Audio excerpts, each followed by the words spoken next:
Hello दोस्तों, आज की वीडियो में हम एक ऐसे स्टॉक के बारे में डिस्कस करने वाले हैं जिससे हर वो इंसान जुड़ा है जो कि स्टॉक मार्केट में इन्वेस्ट करता है या फिर ट्रेड करता है। तो आओ वीडियो में डिस्कस करते हैं उसके बारे में।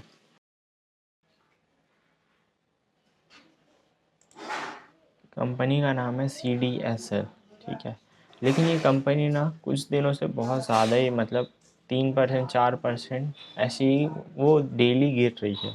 तो इसलिए ये अभी स्टॉक में फोकस में आया है। ठीक है, कंपनी का मार्केट कैप 29,960 करोड़ था। करंट प्राइस 1431 है। हाई 1664 और लो 554 है। बुक वैल्यू 70 रुपीज़ है और बुक वैल्यू से बहुत ज़्यादा ही हाई ट्रेड कर रही है। डेप्थ 1.36 करोड़ है और फ्री कैश फ्लोज के कंपैरिजन में 313 करोड़। मतलब ये काफ़ी रिच कंपनी है, जब चाहे तब अपना डेप्थ चुका सकती है। इंडस्ट्री भी 33 है और स्टॉक भी 62.4 है। मतलब कि कंपनी तो ओवर वैल्यूड है। अब देखो, मैं बताता हूँ ये कंपनी का बिज़नेस क्या है। जब भी हम लोग क्या शेयर बाय करते हैं या सेल करते हैं, तो वो रिपोर्ट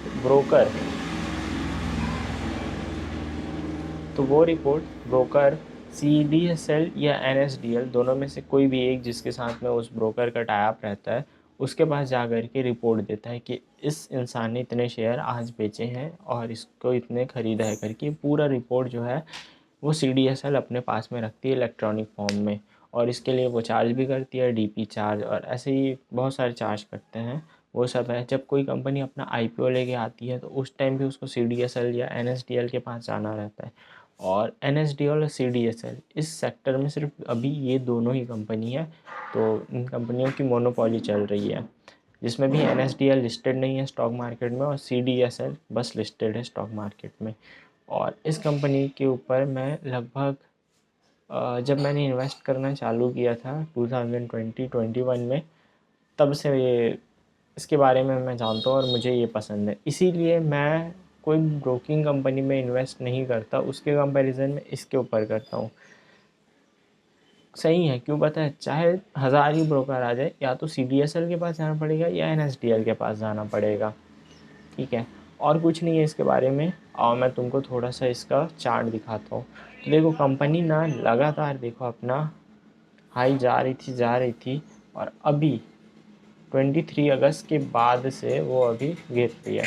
तो कोई बड़ा रीज़न नहीं है। कंपनी ने अपना अभी बोनस अनाउंस किया है और जब भी कोई कंपनी अपना बोनस अनाउंस करती है तो बोनस वाले दिन उसका प्राइस गिरता है और तब से कुछ दिन तक वो गिरता ही है। या फिर जब वो स्प्लिट अनाउंस करती है तो भी ऐसा ही होता है, प्राइस थोड़ा गिरता रहता है। और डिविडेंड अनाउंस करती है उस दिन भी प्राइस गिरता है। अनाउंस नहीं, मतलब जिस दिन डिविडेंड देती है उस दिन, और जिस दिन बोनस मिलता है उस दिन। तो 24 को तो सैटरडे था, तो 23 को बोनस अनाउंस हो गया था CDSL का। उसके वजह से ही देखो 23 अगस्त के बाद से वो कंपनी ऐसे गिर रही है।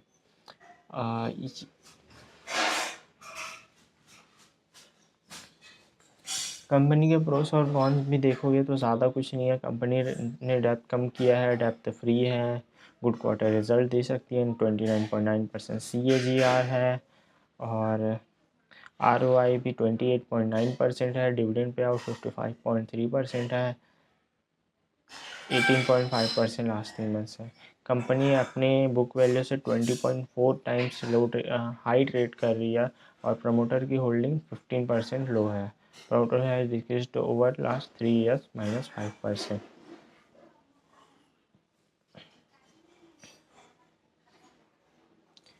अब देखो क्वार्टरली सेल्स देखो कंपनी के 117, देखो 125, दिसंबर 2022 और मार्च 2023 में कम हो गया था, लेकिन फिर उसके बाद से फिर से बढ़ने लगा, क्योंकि जस्ट कोरोना से अपन रिकवर हुए थे, है ना, इस टाइम पे। अब उसके बाद से देखो, जितने ज़्यादा डीमेट अकाउंट खुलेंगे, जितना ज़्यादा स्टॉक मार्केट में ट्रेड होगा, उतनी ज़्यादा ही ये कंपनी प्रॉफिटेबल बनते जाएगी। तुम देख सकते हो इसका OPM भी 50-60% के आसपास में है। 60% चल रहा है अभी। ये कोरोना के टाइम में थोड़ा सा कम हो गया था, लेकिन देखो जस्ट अपन रिकवर हुए थे ना, मार्च 2022 तक। उसके बाद थोड़ा सा कम हुआ है बाकी, लेकिन फिर बढ़ा है।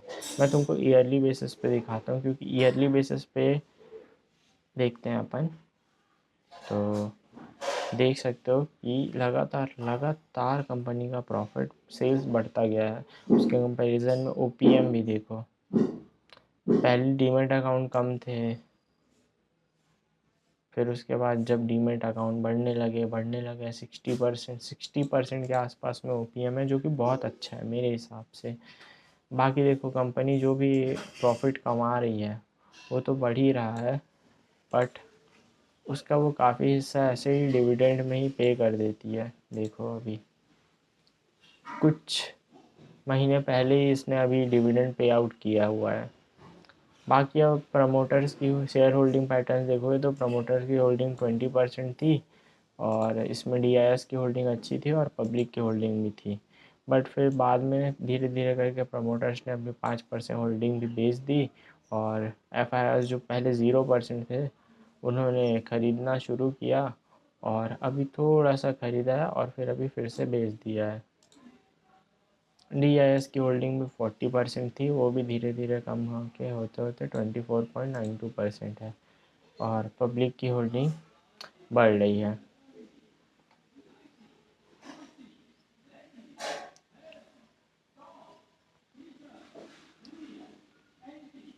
Fundamentally investing point of view से बोलूँ ना, तो अगर तुम्हारे पास में ये है तो तुम होल्ड करके रखो अभी।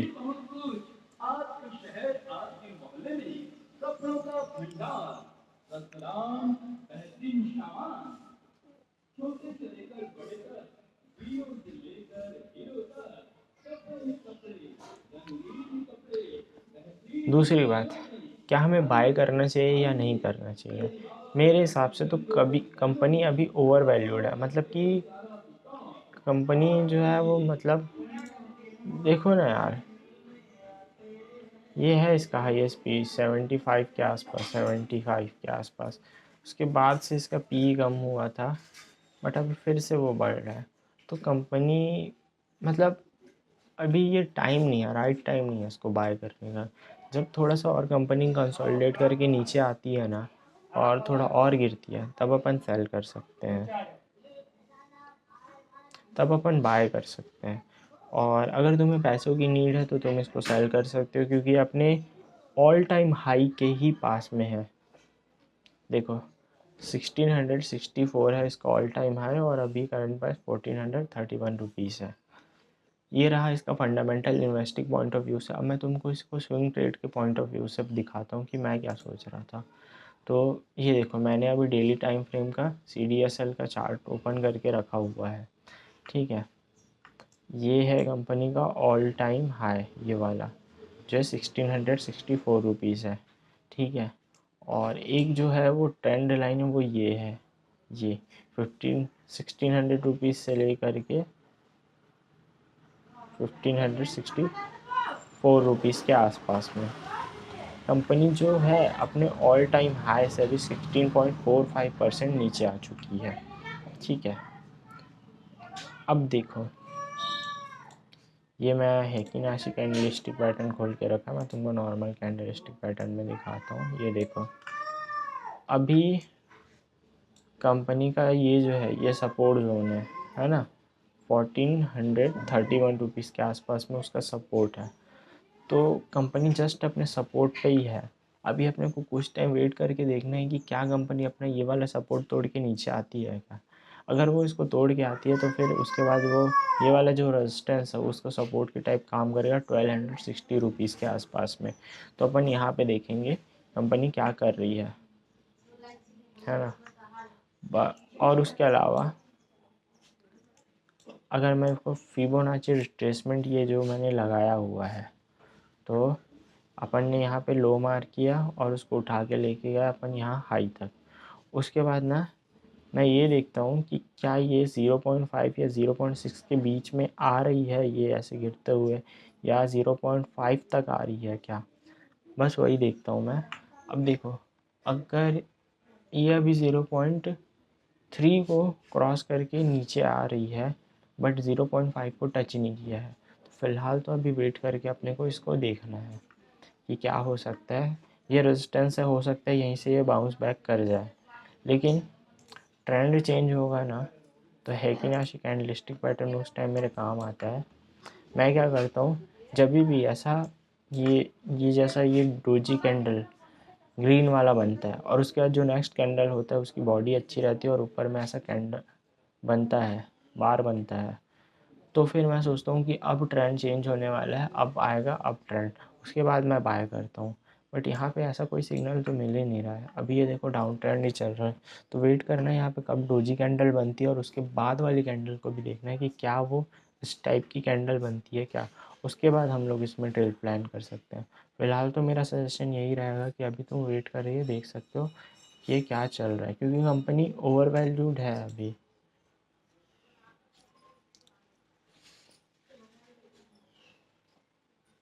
तो कुछ टाइम के लिए तो अभी इसको वॉच लिस्ट में रखो और इसको वॉच करते रहो कि इसके साथ हो क्या रहा है। बाकी अगर इन्वेस्ट करके रखे हो, मैंने भी अपना पैसा इसमें इन्वेस्ट करके रखा हुआ है, मैं उसको सेल नहीं कर मैं उसको सेल नहीं कर रहा हूँ, मैं अभी भी उसको होल्ड करके ही रखा हूँ। पर यहाँ ट्रेड प्लान नहीं कर सकते यहाँ पे, अभी अभी अपन को और वॉच करना है कि यहाँ आगे क्या हो रहा है। तो आज की वीडियो के लिए बस इतना ही। अपन नेक्स्ट डे किसी और स्टॉक के बारे में डिस्कस करेंगे, और तुमको अगर इसका डिटेल फंडामेंटल एनालिसिस चाहिए तो इसमें कमेंट कर दो, मैं उसका डिटेल फंडामेंटल एनालिसिस वीडियो बना के तुमको दे दूँगा।